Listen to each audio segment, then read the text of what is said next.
दोस्तों नमस्कार। एनसीईआरटी गणित कक्षा 10वीं में आपका स्वागत है।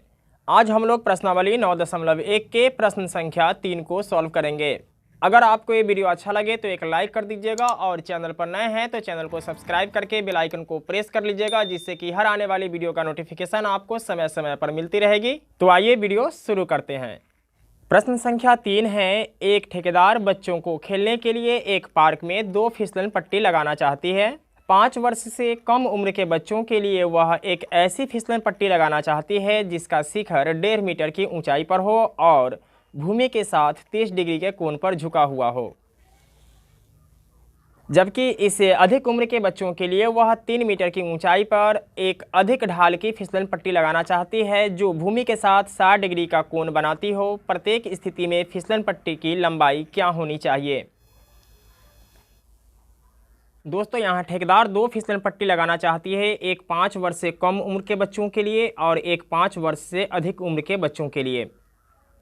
तो 5 वर्ष से कम उम्र के जो बच्चा है उसके लिए जो फिसलन पट्टी लगाना चाहती है उसकी ऊंचाई जो है वह 1.5 मीटर है। कितने मीटर की है? 1.5 मीटर की ऊंचाई है। और 5 वर्ष से अधिक उम्र के बच्चों के लिए जो फिसलन पट्टी लगाना चाहती है उसकी ऊंचाई 3 मीटर है। और भूमि के साथ यह 30 डिग्री का कोण बनाता है। कितने डिग्री का कोण बनाता है? 30 डिग्री का। और ये भूमि के साथ 60 डिग्री का कोण बनाता है। बचपन में आप लोग भी इस फिसलन पट्टी पर फिसले होंगे और इसका आनंद उठाए होंगे। तो इसको देखने के बाद आपको ये पता चल गया होगा कि ये 90 डिग्री का कोण बना रहा है और यहाँ भी ये 90 डिग्री का कोण बना रहा है। तो यहाँ कोण दिया गया है, तो कोण के सामने का भुजा क्या होता है? तो कोण के सामने की भुजा P होता है और यहाँ भी कोण के सामने का भुजा क्या हो जाएगा? P हो जाएगा। और हमें प्रत्येक स्थिति में क्या करना है? फिसलन पट्टी की लंबाई निकालना है, यानी कि ये फिसलन पट्टी है, हमें ये निकालना है। तो हमें पता है कि 90 डिग्री के सामने का भुजा क्या होता है? कर्ण होता है। तो हमें कर्ण का मान निकालना है इसमें भी और कर्ण का मान निकालना है इसमें भी। लेकिन आप लोगों को परीक्षा में ये आकृति नहीं बनाकर आना है, आप लोग इसका रेखा चित्र बनाएंगे, जैसे कि आप एक त्रिभुज टाइप का बना लेंगे। आप लोग परीक्षा में ऐसा आकृति बनाकर आएंगे। ये 5 वर्ष से कम उम्र के बच्चों के लिए है और ये 5 वर्ष से अधिक उम्र के बच्चों के लिए है। इसकी ऊंचाई जो है वह 1.5 मीटर है और इसकी ऊंचाई है 3 मीटर। ठीक है। और आपको पता है कि ये समकोण है, यानी 90 डिग्री का है और 90 डिग्री के सामने का भुजा क्या होता है? कर्ण होता है। इंग्लिश में इसे हम एच कहते हैं। यहाँ भी ये 90 डिग्री का है और इसके सामने का भुजा क्या है? कर्ण, यानी एच। तो हमें लंब दिया गया है, कर्ण का मान निकालना है और यहाँ भी हमें लंब दिया गया है, कर्ण का मान निकालना है। तो अब हमें ये देखना है कि लंब और कर्ण किसके फॉर्मूला में आता है। तो साइन थीटा P बटा एच यानी लंब बटा कर्ण होता है और कोसेक थीटा कर्ण बटा लंब होता है। तो आप इस दोनों में से किसी एक के फॉर्मूला पे आगे बढ़ सकते हैं। तो आइए हम लोग साइन थीटा के फॉर्मूला पे आगे बढ़ते हैं और सबसे पहले 5 वर्ष से कम उम्र के बच्चों के लिए जो फिसलन पट्टी है उसकी लंबाई ज्ञात करते हैं।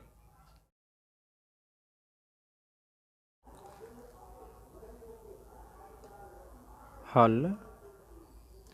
यहाँ आपके पास 2 स्थिति है, पहली स्थिति वाला निकाल लेते हैं। स्थिति 1,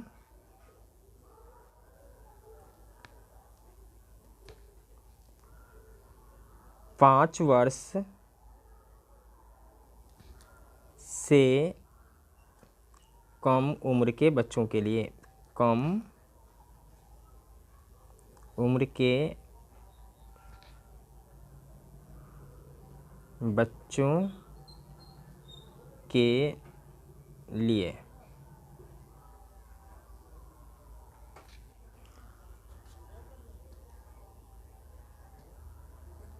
चित्रानुसार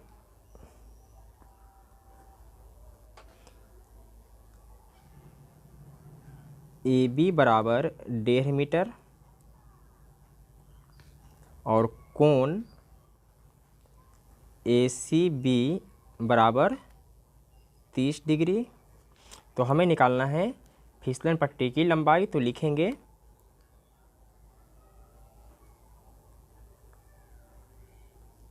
फिसलन पट्टी की लंबाई हमें पता नहीं है, ये हमें ज्ञात करना है। तो अब हमें बढ़ना है समकोण त्रिभुज ABC में। अब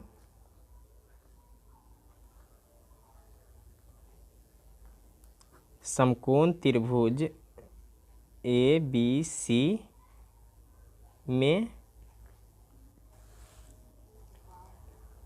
साइन थीटा, हमने साइन थीटा का फार्मूला इसलिए लगाया है क्योंकि हमें P दिया हुआ है और H ज्ञात करना है। यहाँ B की ज़रूरत नहीं है। अगर B का ज़रूरत होता तो हम किसी और चीज़ का फार्मूला लगाते। तो साइन थीटा का मान होता है P/H।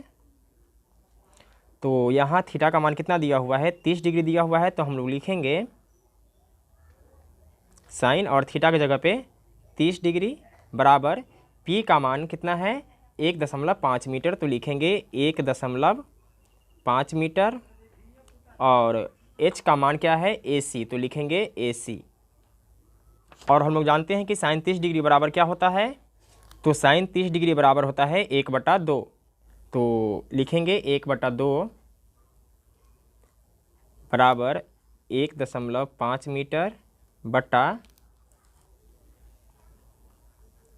AC।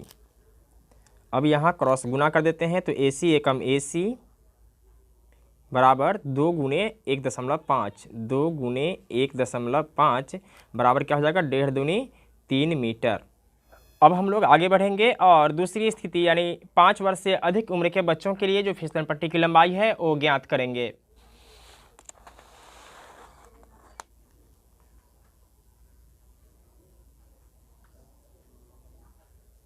स्थिति सेकेंड,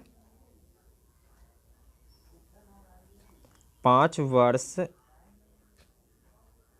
से अधिक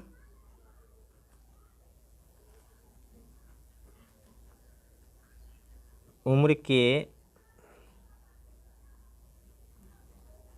बच्चों के लिए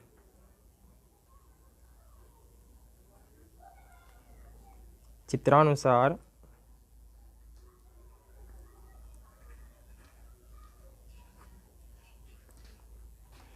PQ कितना है, 3 मीटर। तो लिखेंगे PQ 3 मीटर और कोण PRQ हमने R बीच में इसलिए रखा है क्योंकि यहाँ कोण 60 डिग्री दिखाना था और कोण 60 डिग्री जो है वह R पे बन रहा है। तो ये हो जाएगा 60 डिग्री। तो हमें क्या निकालना है, फिसलन पट्टी की लंबाई। तो लिख लेते हैं फिसलन पट्टी की लंबाई यानी PR हमें पता करना है। तो अब समकोण त्रिभुज PQR में क्या लगाना है, साइन का फॉर्मूला लगेगा। साइन थीटा क्या होता है, P/H। और यहाँ साइन थीटा की जगह पे कितना है, 60 डिग्री। तो लिखेंगे 60 डिग्री बराबर P का मान क्या है, 3 और H का मान क्या है, PR। तो लिखेंगे PR। इसके बाद साइन 60 डिग्री क्या होता है, तो हम लोग जानते हैं कि साइन 60 डिग्री होता है √3/2। तो लिखेंगे √3/2 बराबर 3 और PR की जगह पे लिखेंगे PR।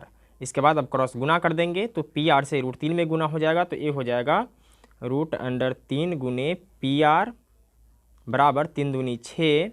इसलिए PR बराबर हो जाएगा 6/√3। अब यहाँ परिमेयीकरण कर देते हैं। तो √3 से ऊपर गुना करेंगे और √3 से नीचे गुना करेंगे। तो ये हो जाएगा 6√3/3 तिहाई 9। और जब रूट के बाहर निकालेंगे तो ये आ जाएगा 3, 3 दूनी 6 यानी ये आ गया 2√3 मीटर।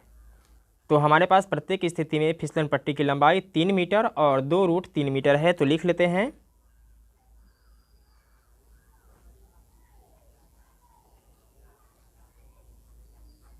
फिसलन पट्टी की लंबाई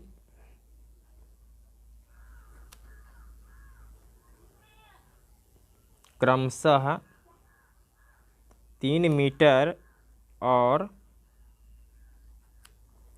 2√3 मीटर है।